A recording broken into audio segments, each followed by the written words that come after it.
So it is 2:15 now, and it looks like we've got 94 people who have joined, and I'll make a start so that those of you who need to leave on the hour can hear the whole talk. All right, you've been listening to me speak for a while now, but let me introduce myself a little bit. Hi everyone, my name is Jielai Zhang and I'm an astronomer. My favorite thing about research is finding ways and techniques to see the universe in a whole different new light so that we can understand it more and discover new things. And this is really exciting. So I'm joining here today with you on YouTube Live, as you all know now, and you've seen that I've made some kerfuffles, and it is something quite new for me, and I've never done this before. So to make this talk interactive, you can all join at slido.com and enter the code ASTRO, or you can in fact just take your phone and point it at the QR code with your camera, and that will allow you to get a link to go to slido.com where you can ask questions as well as join in on the interactive parts of this talk. I'm speaking to you today from the traditional lands of the Aurora Nation. I'd like to acknowledge that the traditional custodians' land on which I work and live, and I recognize the continuing connection to the land, water, and community. I pay my respects to the elders past, present, but also emerging.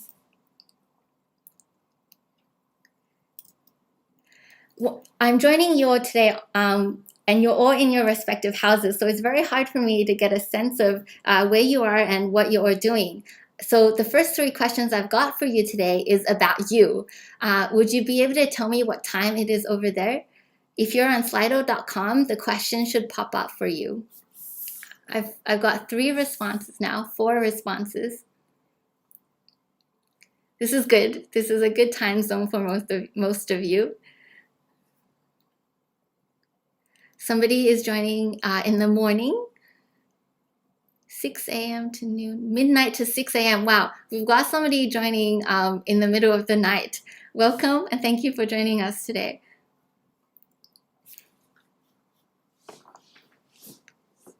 I'm glad most of you are, it's a reasonable time. For those of you joining in the very early hours of the day, thank you so much, and I hope I can make this fun for you.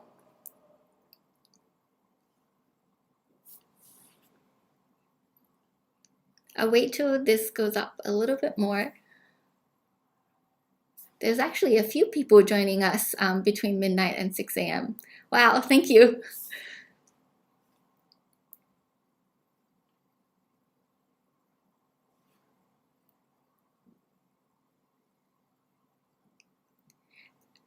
All right, I'll move on to the next question. How old are you?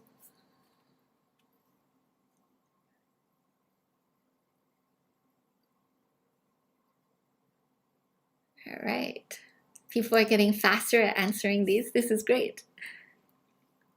If you have any questions about how to interact with us today, you can post them on YouTube or post them in Slido as well. We've got a lot of people who are between 30 to 50 and also 50 to 70.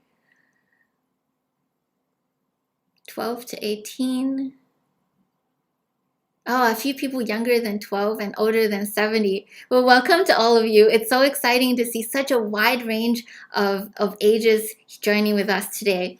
Hopefully my talk will be able to be applicable for a wide audience. All right, my last question for the audience is, can you please tell me one word that explains why you are joining us today? If you make it one word, it will allow a word cloud to be made and therefore get a sense if different people have similar reasons to join us today. Astronomy, sunshine, curiosity seems to be a really big one. Friend, oh, okay, I guess you're my friend and you're joining me to support me, thank you. Curiosity is really big. Astronomy, science, learning, that's really good. I hope you learn interesting and exciting things today. Friend, science. Isn't this word cloud thing cool? Lockdown, yes. We are definitely in lockdown in many places around the world today. This is a very good point. I hope all of you and your families and loved ones are staying safe. Osgrav, intriguing, fascination. Curiosity is a really, really big one. I can share with you that the reason why I decided to do research and be an astronomer is because of curiosity. Space is just so beautiful and wonderful. And I hope you'll learn something that's unexpected today. So let me now go on with the talk. As we look up at the night sky, this is the reason why we're all here today. It's absolutely spectacular. So you can see here a photo of the Milky Way galaxy, which is this band of milky material and stars across the sky. Us as humans live on planet Earth, and the Earth goes around the sun, and the sun is a star in the Milky Way galaxy. So the Milky Way galaxy is like a pizza. It's a disk, and we're in it and looking through. So what we see is this line of stars across the sky. You can see in this picture something really cool. Off to the side, there's this little fluffy cloud thing. That is actually a nearby small galaxy called the Small Magellanic Clouds. When we look up at the night sky, it looks the same from night to night. So this photo here would be what people would see 1,000, 2,000, 5,000 years ago. In fact, the stars and the sky is so constant that we can use it to navigate the oceans, the same way we did 5,000 years ago as we do today. The stars' brightnesses are the same, and their relative positions are the same as well. Of course, today you might use GPS to navigate the oceans, but if you did not have a GPS, you can use the stars. For example, there's a constellation you can see in Australia and the Southern Hemisphere called the Southern Cross. And the Southern Cross can allow you to find out where south is. So if you take the long edge of the Southern Cross and draw a line, find these two bright stars nearby, and then draw a line to cut it in half. Where these two lines you have drawn meet, you point it down, that is the direction of south. This is a really neat trick, and if you do a little bit of practice, it's very reliable. So next time you go out with a friend at nighttime, you can tell them what direction south is. They can check on their phone using the phone compass and be like, wow, you're amazing. You can figure out south without your phone. Not only are the brightnesses and positions of stars constant throughout time, even the dark patches in the Milky Way remain the same as well. And so some constellations are not made up of stars, and they can be made up of these dark patches. An Australian Aboriginal constellation is the Emu, and I've attempted to draw the shape of this Emu constellation.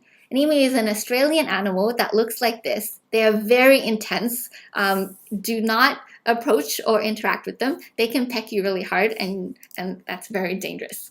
But they're very cool. So these constellations remain the same over time. I now have a question for all of you again. I've talked a lot about how constellations and stars remain the same over thousands of years, over human history. What are some objects in the sky that you know of that do change noticeably in less than 10 years? Maybe over days, weeks, or months, or a year or so. This time you can enter more than one submission, but please only enter one object at a time so that we can create a nice word cloud. Any types of objects in the sky that change in position, in brightness, or the way they look. We've got answers coming in. This is very exciting. Planets, FRBs, comets, the sun, variable stars, pulsars, Jupiter, red spot disappears. Planets is a really big one. So planets were discovered quite a long time ago. I can't remember exactly when. And the word planet in some language, maybe Greek, I'm not 100% sure, actually means moving star. And so it was these dots of light in the sky that did not remain in the same position over time. So that's definitely one of the very first types of changing objects we saw in the sky.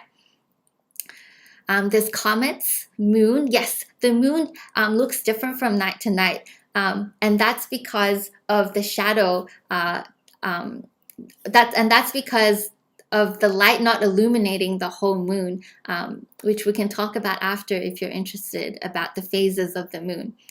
We've got another big one here, supernova. Supernovas are very exciting, and so that's what I'm going to talk a little bit about now. And I'll move on to the next question now, to move on with the talk now. So together with planets and the changing phases of the moon and the different ways that planets look over time, such as Jupiter, one very exciting transient object that makes the sky look different from time to time are called supernova. And in fact, supernova have been known about since for over 1,000 years. In 1054, there was a supernova that went off that was really, really bright, and it was recorded in the history books of many different places, including China and Japan. The supernova, in the position of the supernova, there was nothing. And then suddenly, one day, someone woke up and saw this bright star in the sky. It was so bright, it's brighter than the moon, and you can actually see it in the daytime.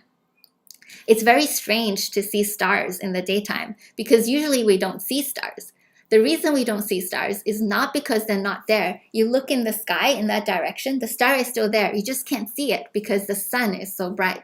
It's kind of like if you're walking around at nighttime and you can see if someone's sitting in a car on their phone, you can see their phone, right? But if they flash their floodlights at you, then you can no longer see the phone because the floodlights are so bright it blocks and obscures the existence of the phone.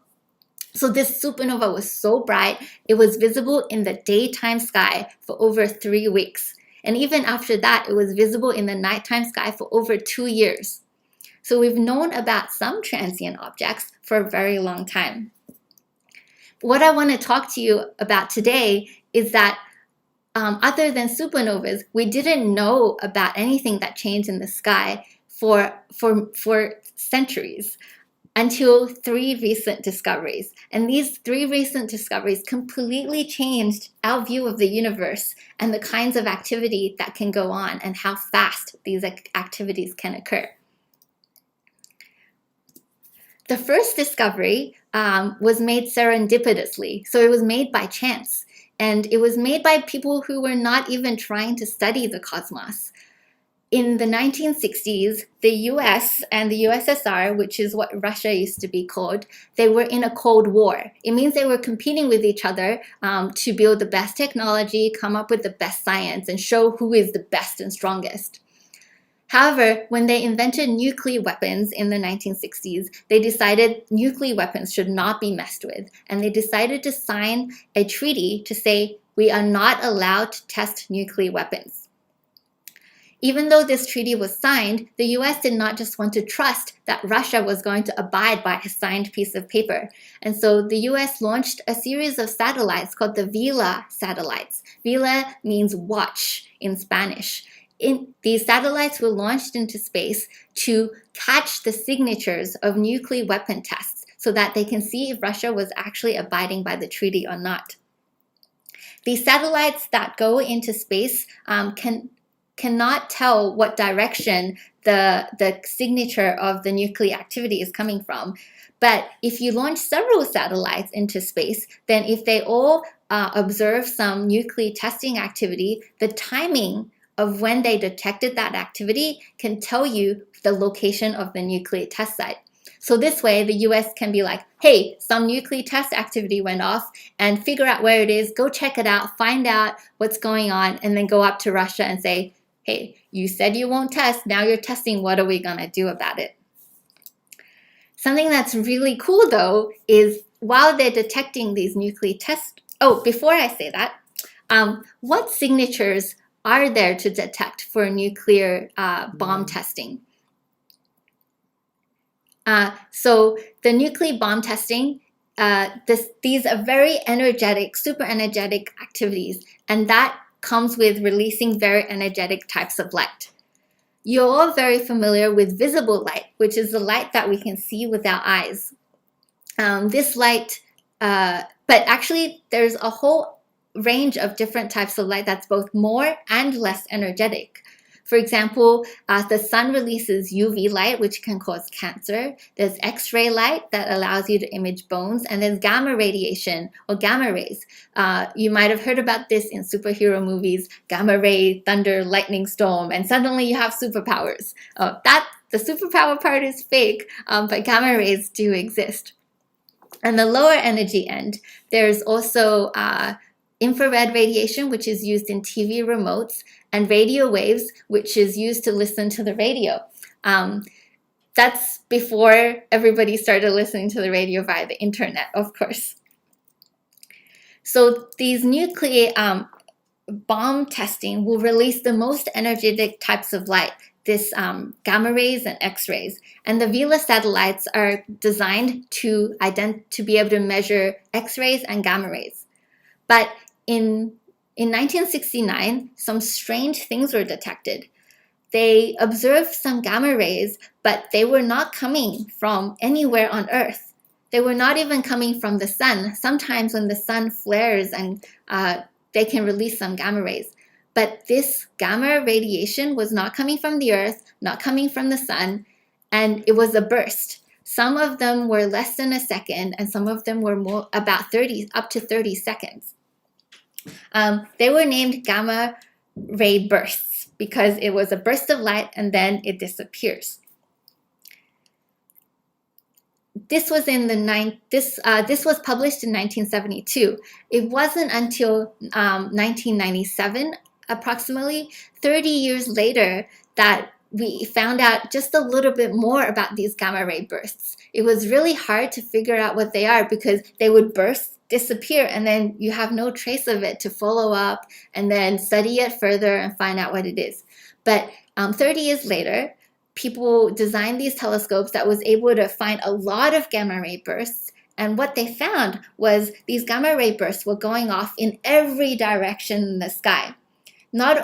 It wasn't concentrated to the band of light that is the Milky Way. So it was coming from everywhere in the sky from beyond the Milky Way galaxy. These dramatic bursts of light that last a second or up to 30 seconds. My cat just jumped on. She says hi. Sorry about that. This was very exciting. For the very first time ever, the universe became something that can change within a second. Something can go bang in a second. And for 1,000 years, we only knew that the sky was constant, or the supernova can go off and brighten and dim over days and weeks. The second discovery that I want to tell you today is also made serendipitously. This discovery was made by astronomers, though, in this case, and not people involved in politics. Astronomers were trying to study these objects called pulsars. Pulsars are dead stars. I'm going to just put her out of the room. 1 second.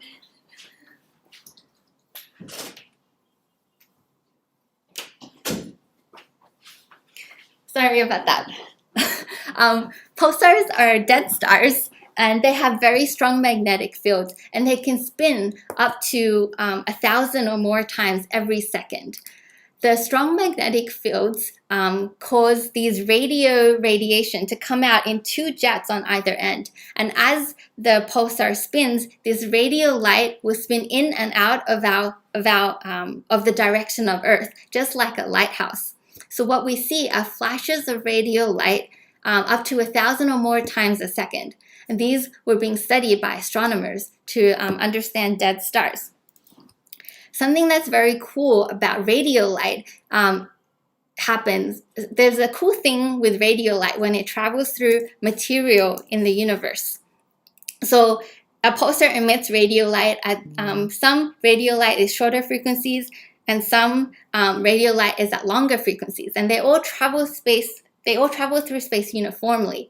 However, when this radio light goes through some medium, something interesting happens. And I'm going to show you a video to demonstrate this. So we've got the light traveling together, And now it goes through some material. And as it goes through this material, the shorter wavelength light is actually able to travel faster than the longer wavelength light. And so it starts to race ahead. And the more material that it travels through, the faster, the more raced ahead the shorter wavelength light is.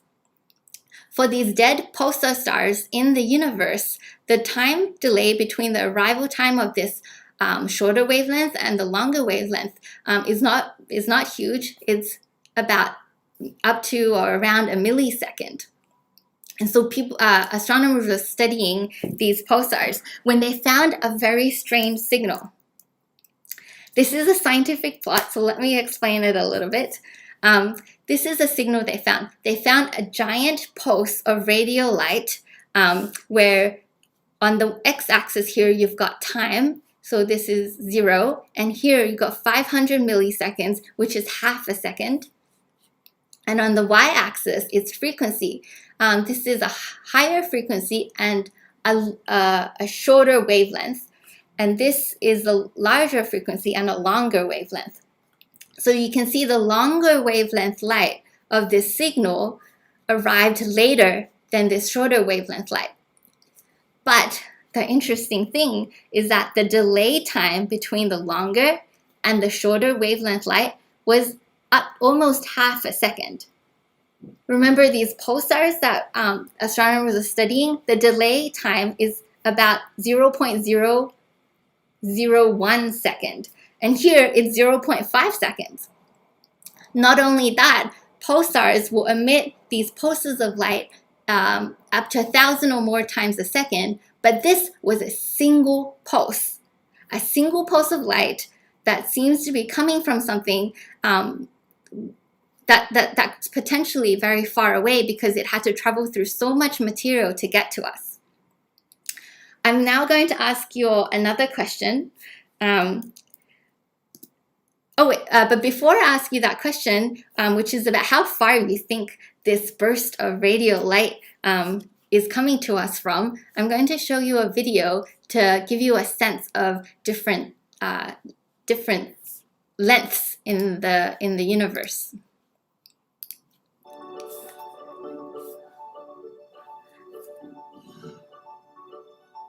So we're starting with a proton, and it's very, very small. You can see the decimal point here, many, many decimal points small. It's DNA.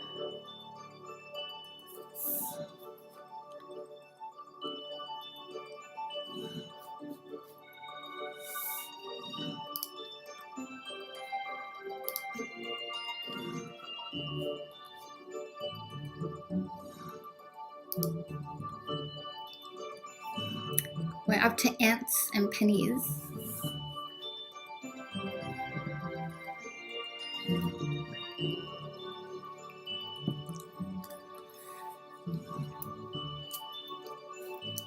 And now there's no more decimal points, so we're in the meters now.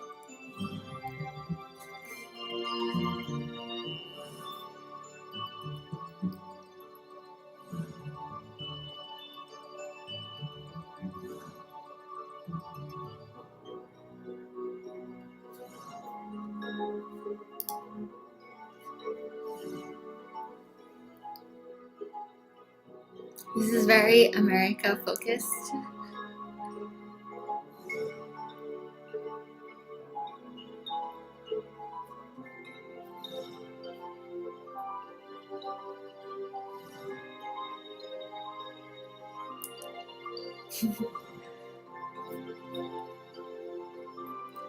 And now we're starting to look at sizes of things in our solar system.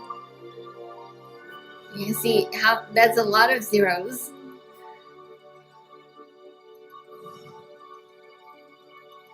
I see that I've spurred a conversation on YouTube about cats.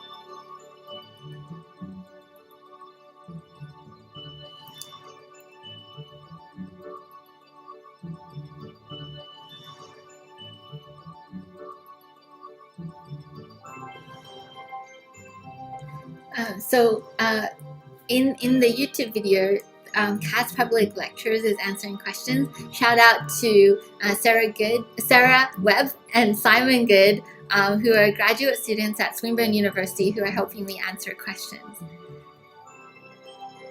So that is the Milky Way galaxy, and our nearby large galaxy is called Andromeda.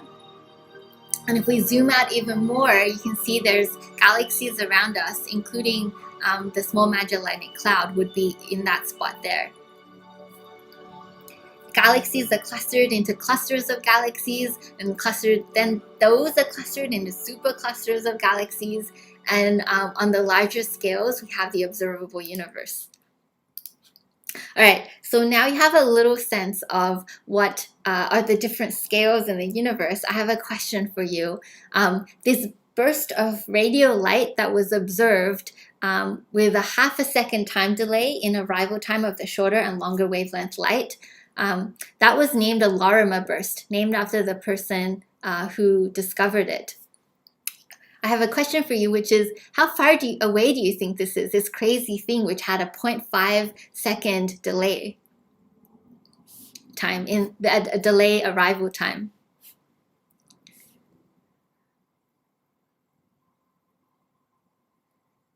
This is a guess, just to see what you all think about how far it might be. You're not expected to know the answer. I had to figure it out too.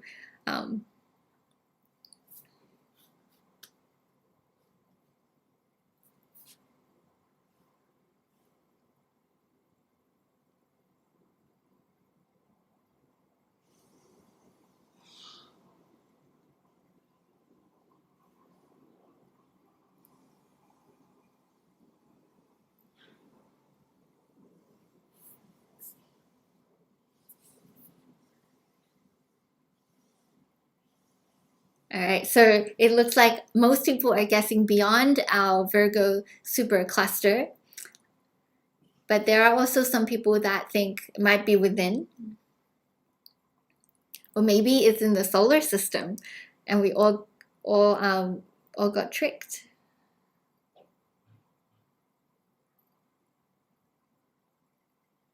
All right, I'll stop this here. It turns out that most of you are correct. This Lorimer burst, based on the amount of material that the light had to go through in order to make such a large time delay between the longer and shorter wavelength, that meant this was coming from somewhere beyond the Virgo supercluster. This was discovered in 2007, but for the next, and astronomers who found this continue to study this location, but they never saw another burst, even though they observed it for many, many hours. It wasn't until 2010 that other bursts like this that looked similar were found. But something very strange was going on with the bursts that were found in 2010. So this object that's supposed to be really, really far away, if it's so far away, it should be a tiny little dot in the sky. And so when our telescope points, we should only see it in one single direction. But the bursts that were found in 2010, and there were a whole bunch of them, if you point the telescope all around, you can see it. It's coming. This light was coming from all sorts of directions and not just the one in the sky. This kind of signal hinted that the source is not from space, and instead it's coming from Earth. And so this was a big hit and shock to people who studied and learned about the Lorimer burst, because suddenly it made the Lorimer burst seem suspicious. I watched a talk online once by Lorimer himself, and he told us a story. Soon after the discovery of these bursts in 2010 that seemed like the source was on Earth, he went to a conference, and a speaker at the conference asked the audience, do they still think the Lorimer burst was a real cosmic signal? Lorimer was sitting in the front row, and he said he did put his hand up. He still believed the Lorimer burst was real, but he was too scared to turn around and see if anybody else had put up their hand. It wasn't until 2012 that another signal like this was found. And this time, this signal did come from a single location in the sky, confirming that the Lorimer burst is probably something real. Around that time, these bursts became named fast radio bursts, a fast flash of light in the sky that lasts less than a second, a burst that then disappeared afterwards. I remember at the beginning when I was asking you a question in the word cloud, some of you did put FRB in there, so you already knew about this. This mystery of the signal coming from Earth, it wasn't until 2015 that Petrov figured out what was going on. It turns out these signals were coming from a microwave. If you open the microwave oven door before the timer runs out, it creates a signal. And part of the clue why this was actually what was happening is that these signals bunched up around lunchtime. So Petrov was able to figure that out. And FRB, the story of FRBs completely took off.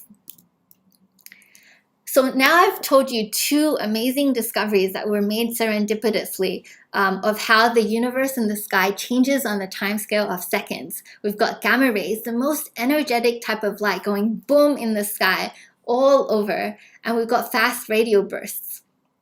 Fast radio bursts, we still have no idea what they are. And up until last year, the number of theories of what fast radio bursts are outnumbered the number of actual observations of fast radio bursts. That has changed now.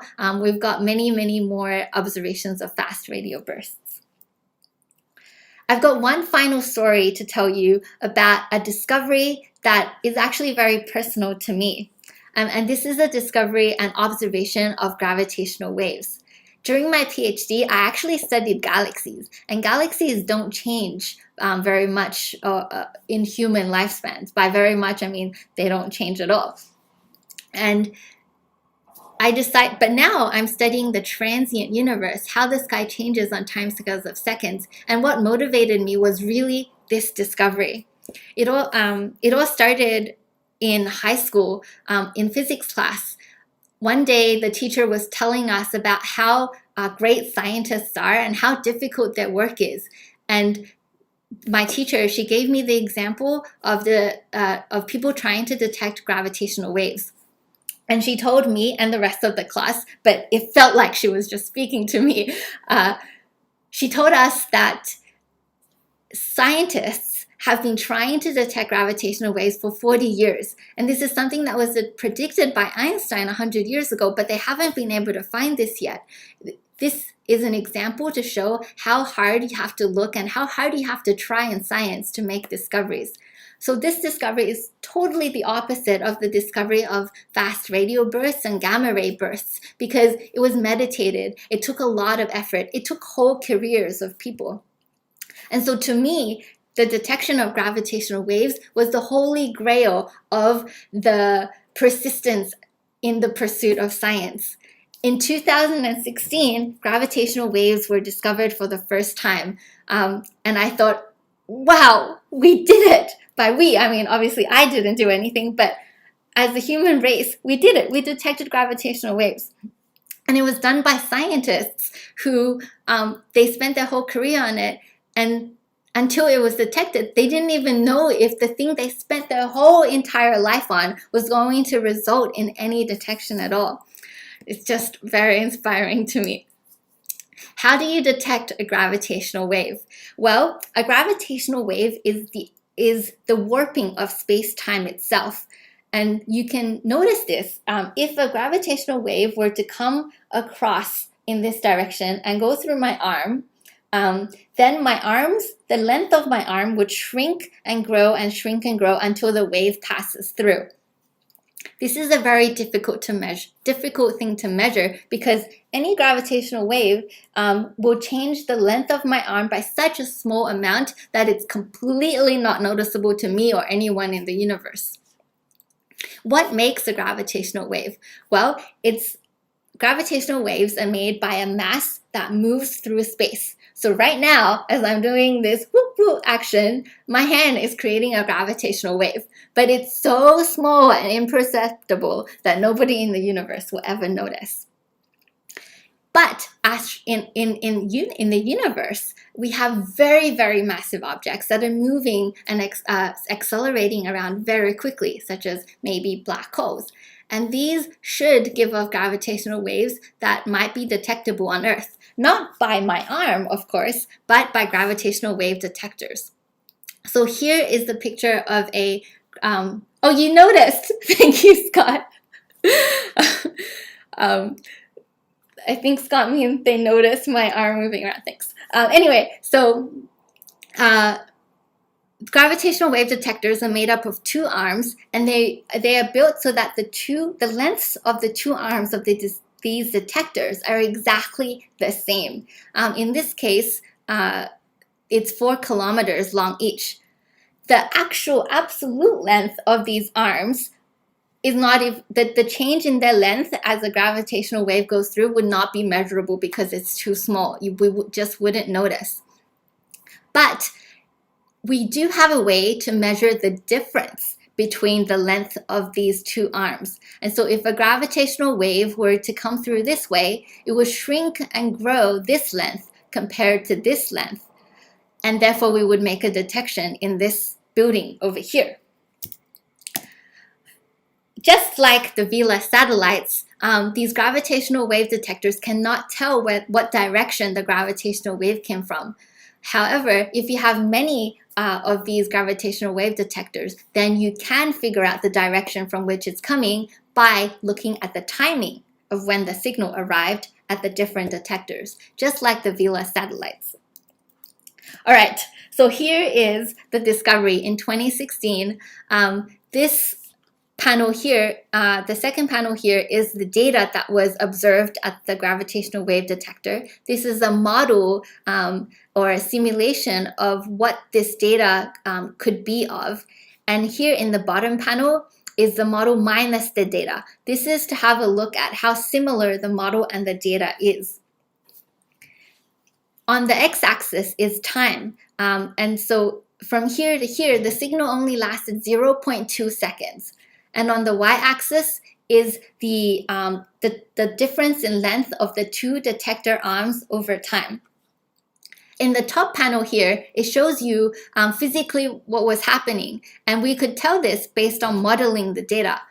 So what was detected in 2016 are two black holes that were orbiting each other, and then they spiraled in towards each other and eventually merged and became one single black hole.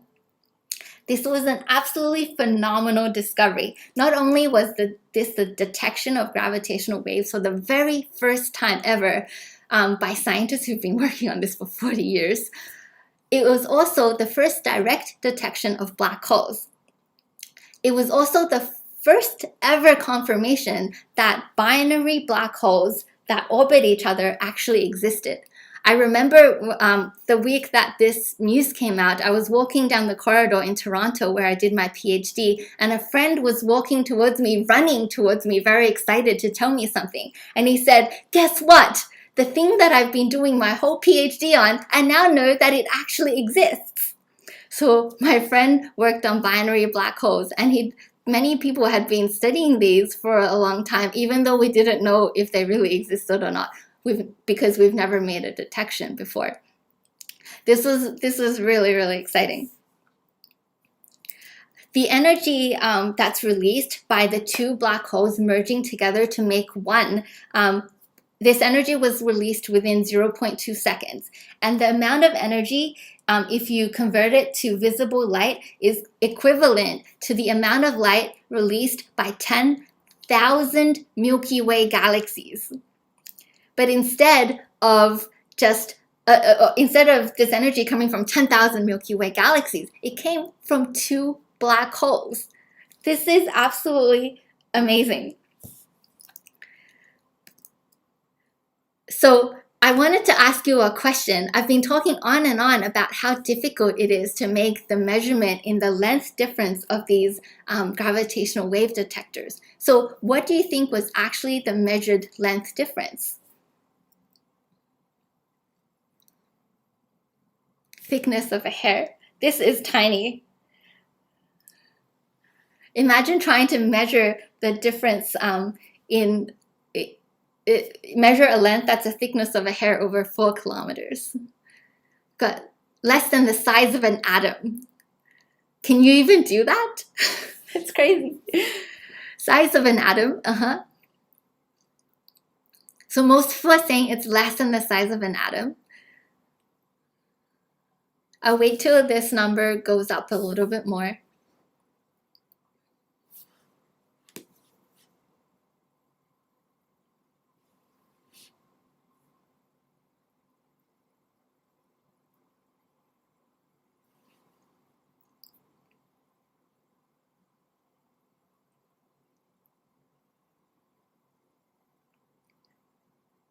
Thickness of a hair.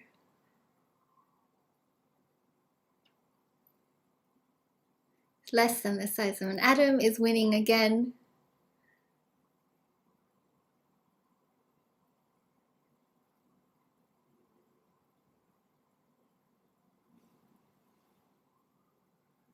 Got lots of responses coming through on YouTube as well. Hair, less than an atom. Thickness of hair, less than the size of an atom. So it looks like we're fighting between around these two answers. We've got 42 responses now, so I'm going to reveal the answer. The answer is the measured difference in length was less than the size of an atom. Before I learned about gravitational wave detectors, I did not even think this was possible. I mean, like the equipment you use to measure distances, like how can you even tell it's less than the size of an atom if all the equipment is made up of atoms? And so this is just points to how incredibly phenomenal and sensitive gravitational wave detectors had to be in order to even make a detection of gravitational waves. They're so sensitive that if a wave crashes upon a beach shore miles away, this detector is capable of detecting that. All right, so I've told you about 3 recent discoveries that completely changed our view of the universe. Before these 3 discoveries, we thought the universe was tranquil and it didn't change from year to year or even century to century. But with these 3 discoveries, we realized that the tranquility of the night is just a disguise to tickle the curious. At the beginning of the talk today, many of you said that you were here because you were curious. I hope that your curiosity is a little bit satiated, but also completely grown, because suddenly there are these sources and flashes and bangs in the night, releasing energy as much as 10,000 times the energy from a whole galaxy within a second, going off all the time. And some of them, we don't even know what they are. For example, fast radio bursts. And so the quest is on to be able to study these objects in all the wavelength so we can find out what they are. So for example, fast radio bursts, we've only detected signals from them in radio waves. But if we can see them in invisible light or gamma rays as well, then we can really start to understand what actually did it. The reason why we want to study all of these at different wavelengths is because they all reveal different types of information. It's kind of like if you have a heartache, you'd want to go to the doctor and they'll listen to it with a stethoscope, or you can get an ECG, but getting an MRI would give you even more information and tell you things that a stethoscope would not be able to tell you. This is a picture of the Crab Nebula. This is what remained in that location after supernova 1054, the one that Chinese astronomers recorded in their books found. This is what remains. And you can see that using different wavelength light, the Crab Nebula looks completely different. And so astronomers have a lot of work cut out for them. We really want to observe as many of these events as possible and to point as many telescopes of different wavelengths to study them as possible. But this is really hard because, you know, an FRB, a fast radio burst, it goes off, it disappears within a few seconds. So unless you can get telescopes on it within seconds, minutes, or very, very quickly, you're not going to catch any other light. I've got one final question for all of you, and I'm not going to show your answers because it will take too long. But if you had to get information about a burst that you just discovered to others as quickly as possible, how would you do this? Give me some ideas, and maybe you can help the progress in understanding the fastest bursts in the universe.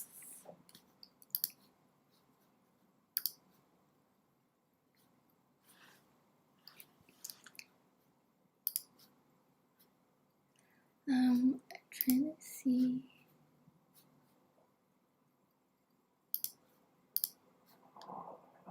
Bring the cat back.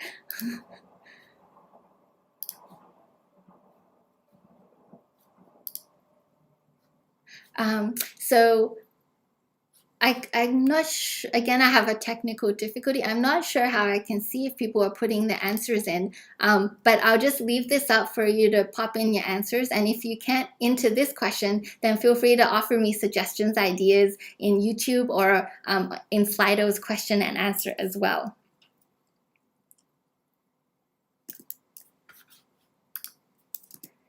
All right, so that brings me to the end of my talk. I hope you are excited about the state of the transient universe, as excited as me, because these 3 discoveries that I told you about, they've completely changed our view of the crazy stuff that goes on in the universe. So now I will take questions. Sarah and Simon are going to send me questions on my phone. So let me have a look at what question they've picked out for me.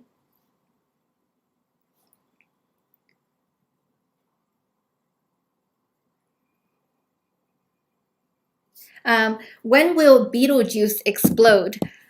So this is a question from the audience. Betelgeuse is a star that have been undergoing a lot of activity recently. Instead of steady light coming from it, the brightness of it is fluctuating wildly.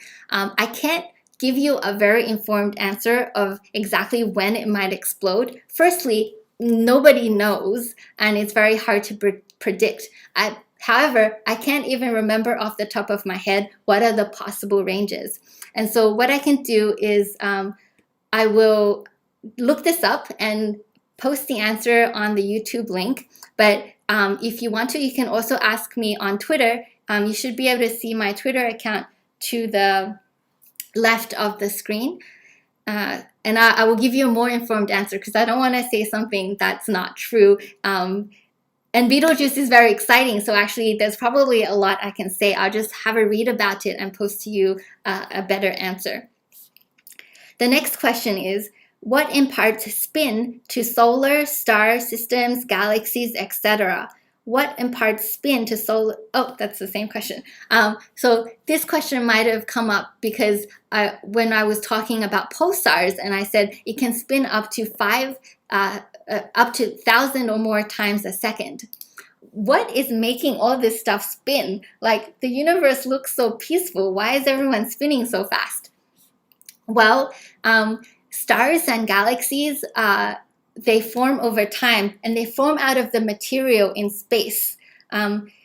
This material, even at the beginning of the universe, at the time of the Big Bang, is not completely stationary. It was a hot plasma, and everything was moving around. As the material collect together, if these material had a slight tendency to more of them were moving in one direction than the other, as it collapses, it will spin up whatever object it is that's formed, including stars or galaxies. And it will spin up faster and faster as the collapse happened. Have any of you gone on those those things in the playground where you spin around in a circle. Oh, no, ballerinas. Here's an example. You know how ballerinas start spinning and they have their arms out, and then when they pull their arms in, they start spinning faster, or ice skaters. And that's because as things collapse, the original motion that was going around gets faster and faster as everything condenses together, because the energy has nowhere to go as the thing gets smaller. The next question, if for any of these questions, if you feel like I did not give an adequate answer, continue to ask on YouTube, or you can ask me on Twitter as well. The next question is, when the Milky Way collides with Andromeda, what will be the energy output in gravitational waves? This is a very, very interesting question, and I'm afraid I actually have no idea in terms of the galaxies themselves coming together. But what I can say is that the amount of gravitational wave that is released really depends on how you really need a large mass to move very, very quickly. And those kinds of speeds that's required are things like stars orbiting around each other, black holes orbiting around each other, and colliding. And when the Milky Way and Andromeda collide into each other, the number of stars that will actually smash into each other and the number of black holes that will smash into each other is actually very small. And so we will not suddenly see a whole lot of black hole and stellar collisions releasing gravitational waves that way. But in terms of just the effect of the bulk material coming together and how much gravitational wave that releases, I actually don't know. And maybe some people from Ozgrav will have a better idea and help me answer that on YouTube, because I don't even think I can find that on Google. So the next question, could the alteration in the orbit of a planet be used to detect gravitational waves? So let me answer the question this way. The Earth is a planet and it's going around the sun. And this is actually, the orbital motion of that is similar to the orbital motion of any stars or black holes that are orbiting each other. But the difference between the Earth orbiting the sun, or even if the Earth got nudged and the orbit of the Earth changed a little bit, is that the kinds of speeds the orbit is taking place is is too slow. You know those two black holes that collided into each other? They were spinning they were orbiting each other at 75 hertz, so 75 times per second. The Earth goes around the sun once every year, 365 days. And so it does release gravitational waves, but it's very, very small. Now, what about if the Earth were to collide into the sun somehow, if somebody came and nudged the Earth enough? Even then, the mass of the Earth is very small, and the mass of the sun is quite small compared to the two black holes. I forgot to mention that the two black holes that we first observed merge into each other, they were about 30 times the mass of the sun each. And so I think that, a nudge in the orbit of planets definitely would release gravitational waves, but it's very small and not able to be measured. Does anyone know exactly when the sun will explode? The sun is now about 5 billion years old, and it should live about 10 billion years. So we've got another 5 billion years or so more to go. Phew! How are black holes made? This is a really cool question. Black holes are the best. They're so strange. And the question how they are made is a really interesting one. There are for black holes that are the mass of stars, they can be made at the end of the life of a star. When a star is still living, it's giving out lots and lots of light. And the nuclear activity in the star is giving out so much energy that even though the star is very massive and there's a lot of gravity, which is trying to pull the star together, the energy released by nuclear activity is pushing the star and keeping it supported and keeping it from collapsing. However, at some point, the fuel of a star runs out. And when that happens, there is no longer the energy or the push outwards, and the mass of the star, because of gravity, starts to contract. At that point, if the star is massive enough and there is enough material, after some extra explodey things that can happen, which I think I will not talk about at length because it can take some time. Eventually, when there is no more pressure pushing everything outwards, if the mass of the star is large enough, then gravity overcomes all the forces that can keep things from getting on top of each other.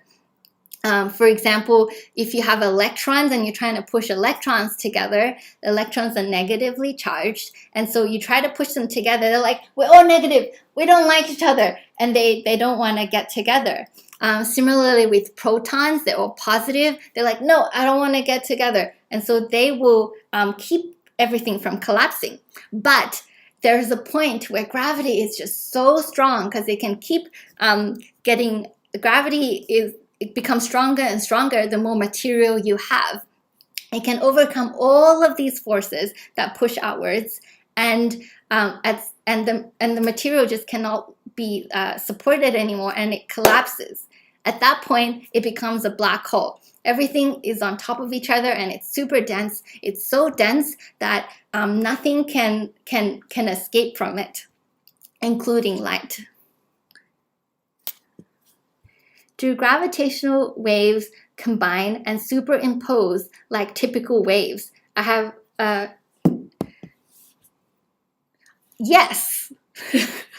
I'm going to say yes. If there are any Ozgraph people that think that I've totally got this wrong, please let me know. But gravitational waves, which is the warping of space-time, can be superimposed if two waves are traveling through the same space. Where are the intermediate black holes? That is, black holes hundreds of times the mass of the sun. This is a very good question, and part of the answer is came about via the detection of the gravitational wave signal, because for the longest time, the only way we knew how black holes could form were from these explosions of stars. And then after they explode, they can make a black hole if they're massive enough. But what about black holes that are more massive? It's not like there are black holes that... Oops, sorry, my phone just dropped. It's not like there are black holes. It's not like there are stars that's the mass of 100 or 200 times the mass of our sun. So where do black holes of those masses come from? Well, the detection of the binary black hole merging and becoming one black hole is one way these intermediate black holes can form. There was another question earlier which I can't find it anymore, but someone had asked, are there black holes at the center of galaxies? Yes. At the center of most large galaxies, astronomers are finding that there are black holes there. And these black holes are very, very massive. 1 billion or 100 billion times more massive than the mass of our sun. And so the question of where these black hole comes from is also an area of active research. But yeah. All right. So the next question is the expansion of the universe still accelerating or expanding at a steady velocity? This is a very technical question, so let me give a little bit of background on it. You know the supernova that we were talking about? Supernovas allow us to measure the expansion rate of the universe. Something that astronomers discovered is if you look at galaxies if you look at galaxies, they all seem to be moving away from us. other than the closest galaxies like Andromeda and the Small Magellanic Cloud, all the other galaxies, they're moving away from us. And the further away the galaxy is, the faster it is moving away from us. The interpretation of that, and if you're interested, ask me on Twitter and I'll show you some diagrams, is that the universe is expanding. And if the universe is expanding, then the space between every galaxy is getting bigger and bigger. And so between us and a galaxy, the space is getting bigger, so it looks like that galaxy is moving away from us. For galaxies that are further away, there's more space between us and the galaxy. So over the same amount of time, that space increases more. And so it looks like that galaxy is moving away from us faster. So we measured the expansion of the universe, and this was very surprising. But what was even more surprising is that it turns out the expansion of the universe is speeding up. And today, it is still accelerating. It is speeding up. The universe is expanding faster and faster. And that is all the questions that I have from Sarah. And we are 15 minutes past the hour. I can see that quite a number of people have left already because this event was supposed to go for an hour. I think for now we'll end the talk today. I am so happy that so many of you joined me and met my cat. It was really fun to talk to you about something that ignites my imagination and curiosity. And I hope that you go away today realizing even though the universe is beautiful and spectacular, it's also full of energetic explosions and bursts, which we don't even fully understand yet. Thank you very much. All right, bye everyone.